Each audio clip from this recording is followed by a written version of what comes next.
Hello and welcome to 100% maths. आज हम करेंगे क्लास 10th के लिए चैप्टर नंबर 7 कोऑर्डिनेट ज्योमेट्री। इससे पहले मैं ऑलरेडी आपके साथ चैप्टर नंबर 6 तक रिवीजन वर्कशीट्स डिस्कस कर चुकी हूँ। उसका लिंक मैं आपको डिस्क्रिप्शन बॉक्स में दे रही हूँ। आज हम डिस्कस करेंगे चैप्टर नंबर 7 की वर्कशीट।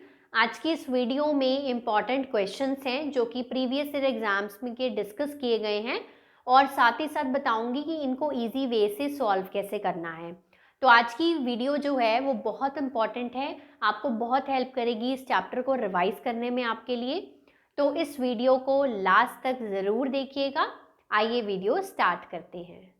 तो starting with the first question, अब यहाँ पर है देखो, if 1,p/3 is the mid point of the line segment joining the points. तो सबसे पहले इसमें फिगर बनानी ज़रूरी है।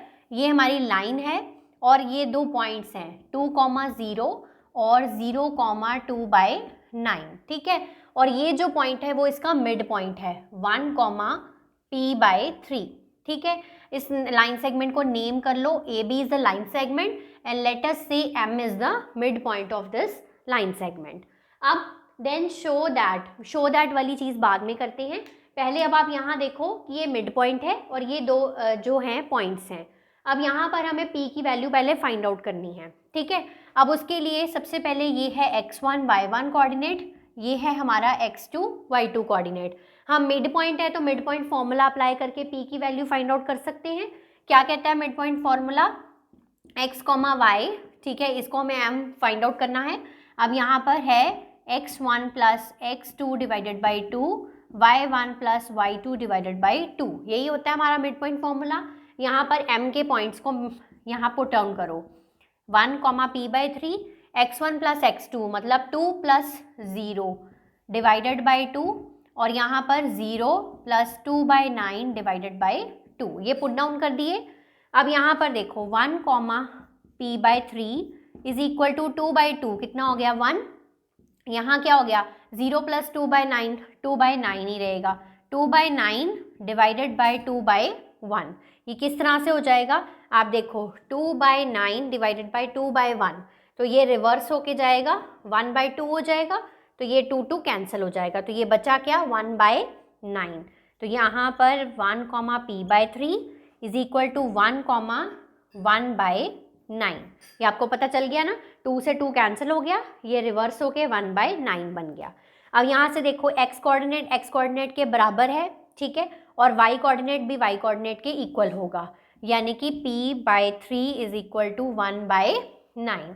इस 3 को उधर ले जाओ तो p will be equals to 3/9, p की वैल्यू आ गई 1/3। ये फाइंड आउट कर लिया।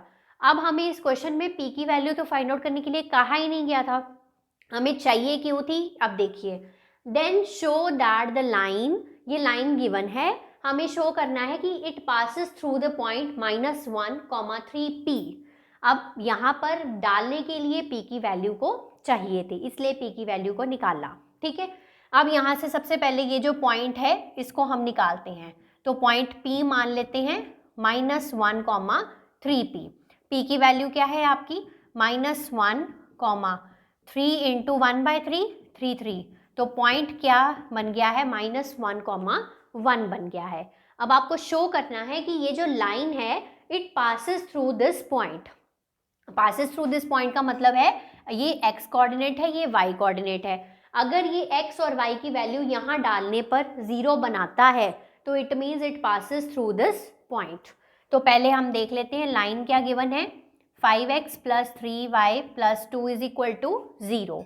अब डालो 5x की जगह पर क्या डालना है -1 और y की जगह पर क्या डालना है 1 डालना है, +2, ठीक है। -5 प्लस 3 प्लस 2 माइनस ये कितना हो गया 5, टोटल कितना बन गया 0। अब आप देखो कोऑर्डिनेट्स डालने पे उसका आंसर कितना आ रहा है 0 आ रहा है। सो हम लिखेंगे हैंस प्रूव्ड, यहाँ लिख सकते हो आप, हैंस प्रूव्ड मत लिखो, आप लिखो so the line 5x plus 3y plus 2 passes through the point -1,3p। तो ये इस क्वेश्चन का रिक्वायर्ड आंसर है। नेक्स्ट क्वेश्चन नंबर 2, बहुत फ्रीक्वेंटली आस्क्ड क्वेश्चन है ये।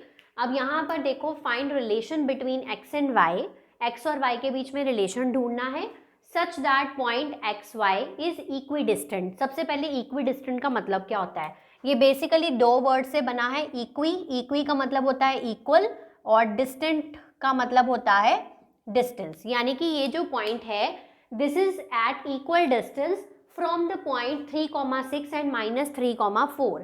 तो ये फिगर बना लीजिए। ए पॉइंट है 3,6 सपोज कर लिया, बी पॉइंट है -3,4, और इसको मैंने मान लिया है सी पॉइंट जो कि है एक्स वाई। मतलब ये दोनों का जो, ये दोनों से इक्वल डिस्टेंस पे है, इक्वल डिस्टेंस पे है। इसका मतलब है AC डिस्टेंस जो है वो BC डिस्टेंस के इक्वल है। यही क्राइटेरिया अप्लाई करके अब हम निकालेंगे। सबसे पहले AC डिस्टेंस निकालेंगे और फिर BC निकालेंगे, दोनों को बराबर कर देंगे तो हमारे पास एक रिलेशन आ जाएगा X और Y के बीच में। अब डिस्टेंस कैसे निकालना है? Using distance formula. अब सबसे पहले मैं निकालने जा रही हूँ AC का डिस्टेंस, तो उसके लिए A और C के कोऑर्डिनेट्स लेने पड़ेंगे। डिस्टेंस फॉर्मूला हमारा होता है x1 - x2 का whole square plus y1 - y2 का होल स्क्वायर, यही होता है। आप इसको ऑपोजिट भी यूज कर सकते हो, मतलब x2 - x1 का whole square plus y2 - y1 का होल स्क्वायर, वो आपकी मर्जी है। अब अगर मैं मानती हूँ इसे x1, y1, x2 और y2, मैं यूज करने जा रही हूँ x2 - x1, यानी कि x - 3 का होल स्क्वायर प्लस y - 6 का होल स्क्वायर। ठीक है, अब इसको मैं सॉल्व कर लेती हूँ। x ओपन कर लो whole squares, x square plus 3 का स्क्वायर 9, और यहाँ आ जाएगा माइनस, क्योंकि a माइनस b का होल स्क्वायर है -6x प्लस y का होल स्क्वायर प्लस 36 -12y, ये रूट हो गया। अभी फिलहाल इसको ऐसे ही रहने दो। सेम वे BC का डिस्टेंस फाइंड आउट करो। BC के डिस्टेंस के लिए मैं क्या करूंगी, इसको मान लो x1 y1 कोऑर्डिनेट और इसको x2 y2 ही रहने दो। फिर से x2 - x1 करूंगी, x -3 मतलब प्लस 3 का होल स्क्वायर, y -4 का होल स्क्वायर। इसको भी ओपन कर लो, x square plus 9 plus 6x plus y square plus 16 -8y। ठीक है, ये मैंने a - b whole square a + b whole square का फॉर्मूला लगा कर इसको ओपन कर लिया।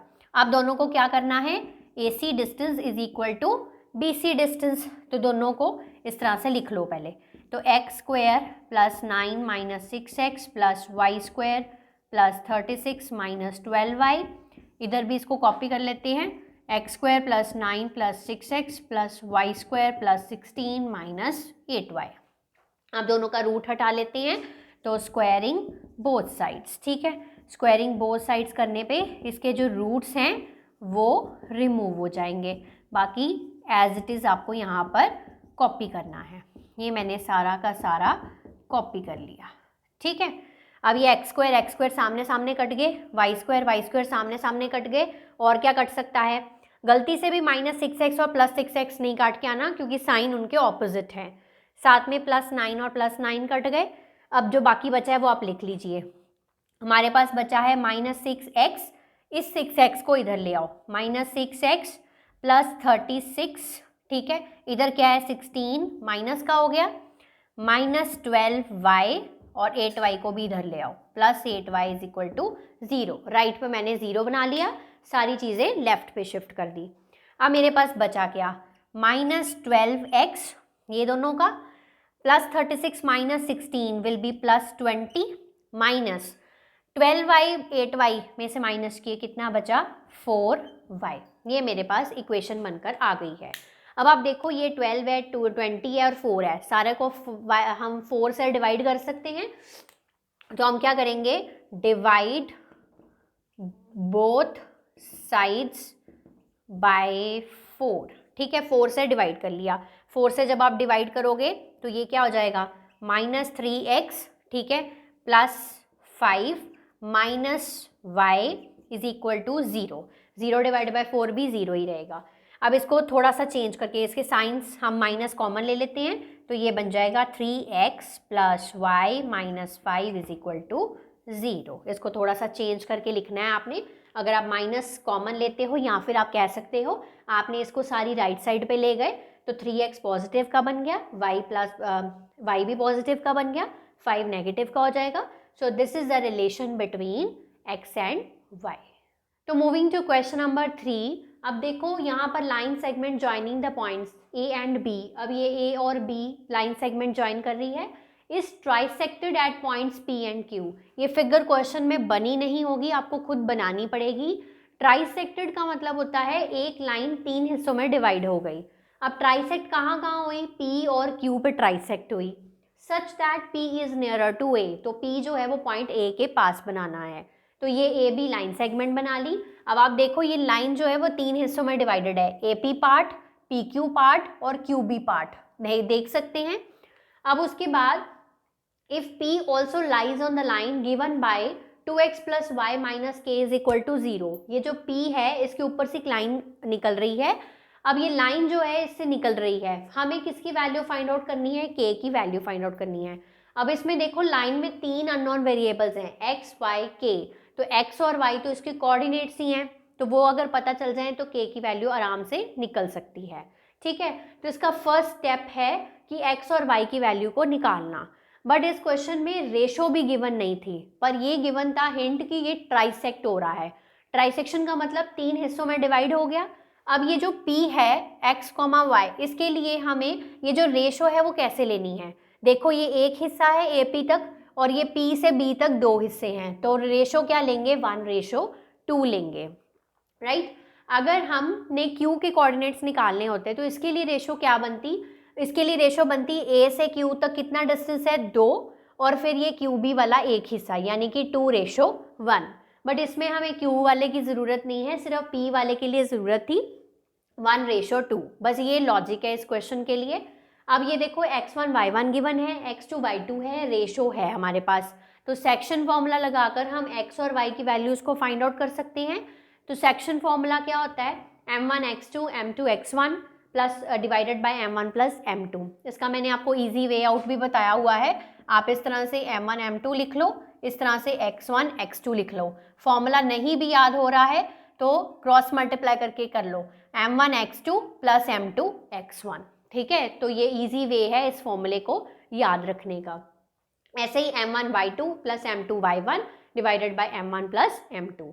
ये उसके अकॉर्डिंगली मैंने यहाँ पर वैल्यूज़ पुट डाउन करी हैं. वैल्यूज़ पुट डाउन करने के बाद आंसर क्या आ रहा है? p पॉइंट का 3, -2. ये है हमारे पास p का आंसर. अब ये लाइन है जो इसे क्रॉस कर रही है, यानी कि x की वैल्यू क्या है? 3 है और y की वैल्यू क्या है? -2 है. वो पुट डाउन करो. x की वैल्यू है 3 और y की वैल्यू है -2. तो यहाँ पर बन गया 6 - 2 - k इज इक्वल टू 0. यहाँ पर हो गया 4 - k इज इक्वल टू 0. तो -k इज इक्वल टू -4. तो k की वैल्यू आ गई आपके पास 4. So this is the required answer of this question. Last question of this video is question number 4. यहाँ पर है p पॉइंट जो है वो डिवाइड करता है line segment a and b in the ratio 3:1. हमें a और b की वैल्यूज़ को फाइंड आउट करना है. क्वेश्चन को लेने का पर्पस सिर्फ ये था कि इस तरह से भी आपको कभी क्वेश्चन आ सकता है. सब कुछ गिवन है बट 2 वेरिएबल्स हैं a और b, उसकी वैल्यूज़ को फाइंड आउट करना है. ज़रूरी नहीं है नंबर्स हमेशा दे रखे हों. अल्फ़ाबेट्स के केस में कोई भी अल्फ़ाबेट्स भी दिए जा सकते हैं. करना वैसे ही है. अब यहाँ पर a और b पॉइंट है, p उसको डिवाइड कर रही है 3:1 में, मतलब सेक्शन फॉर्मूला लगेगा, ये तो क्लियर है. अब यहाँ पर मैंने ये x1 y1 पॉइंट है, x2 y2 पॉइंट है, ये m1 m2 रेशो है, ये x, y पॉइंट है. तो जैसे जैसे वैल्यूज़ हैं वो ऐसे वैसे पुट डाउन करी हैं. देख लेते हैं फिर भी एक बार. p पॉइंट की वैल्यूज़ पुट डाउन कर दी. m1 x2, m1 का मतलब है 3 मल्टीप्लाई बाय x2 का मतलब है 8a. तो ये आप अपने आप से पुट कर सकते हैं.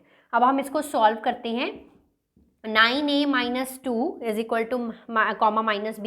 इसको इस तरह से लिखते जाना है जब तक आपकी राइट साइड सॉल्व नहीं हो जाती. 3 मल्टीप्लाई बाय 8a 24a. ठीक है, 1 को इससे मल्टीप्लाई करेंगे तो 1 ही रहेगा, मतलब ये इतना ही रहेगा 3a + 1 डिवाइडेड बाय 4 हो गया. 3 5 = 15, 15 - 3 कितना हो गया? 12, 12 डिवाइडेड बाय 4 हो गया. राइट. अब इसको इस तरह से सॉल्व, इस तरह से इसको इस तरह से लिख लेते हैं 9a - 2 - b. ठीक है, ये आपकी इस तरह से ही रहेगा, is equal to 24a plus 3a 27a 27a plus 1 divided by 4, ये सॉल्व नहीं हो सकता ना, इस तरह से लिख लो, 12 डिवाइडेड बाई 4 कितना हो गया, 3 हो गया। ठीक है, अब हमने क्या करना है, लेफ्ट ये जो पार्ट है इसको इसके साथ इक्वेट कर देना है, मतलब x को x कोऑर्डिनेट के साथ और y को y कोऑर्डिनेट के साथ। तो यहाँ पर आ जाएगा 9a minus 2 is equal to 27a plus 1 divided by 4, ये x को x कोऑर्डिनेट के साथ इक्वेट कर दिया, और y को y के साथ करेंगे तो minus b is equal to 3 हो जाएगा, तो b की वैल्यू आ गई -3, ये तो डायरेक्ट ही निकल आया। यहाँ से निकालेंगे a की वैल्यू, यहाँ से इसको क्रॉस मल्टीप्लाई, 36a माइनस 8 दोनों से करना है multiply, 36a minus 8 27a plus 1, इसको इधर ले आओ, 36a माइनस 27a 1 प्लस 8 कितना हो गया 9, ये कितना हो गया 9a इज इक्वल टू 9, तो a की वैल्यू आ गई 1, तो a की वैल्यू है 1 इस क्वेश्चन के लिए और b की वैल्यू है -3। तो इस तरह से आपको ये क्वेश्चन को सॉल्व करना था। सो आज की वीडियो के लिए इतना ही। आज हमने चैप्टर नंबर 7 कोऑर्डिनेट ज्योमेट्री की वर्कशीट को कंप्लीट किया है। नेक्स्ट वीडियो मिलूंगी नेक्स्ट चैप्टर नंबर 8 की वर्कशीट के साथ। तो कोई भी वीडियो इंपॉर्टेंट वीडियो इस चैनल का और हमारे इस रिविजन प्रोसेस का मिस ना करने के लिए आप हमारे चैनल को सब्सक्राइब ज़रूर कर लीजिए और बेल आइकन को भी प्रेस कर लो, ताकि जो वीडियो की नोटिफिकेशन आती है वो आप तक सबसे पहले पहुंचती रहे। तब तक आप इसको डिफरेंट एग्जाम्पल्स के साथ प्रैक्टिस करिए, रिवाइज करिए। Have a nice day.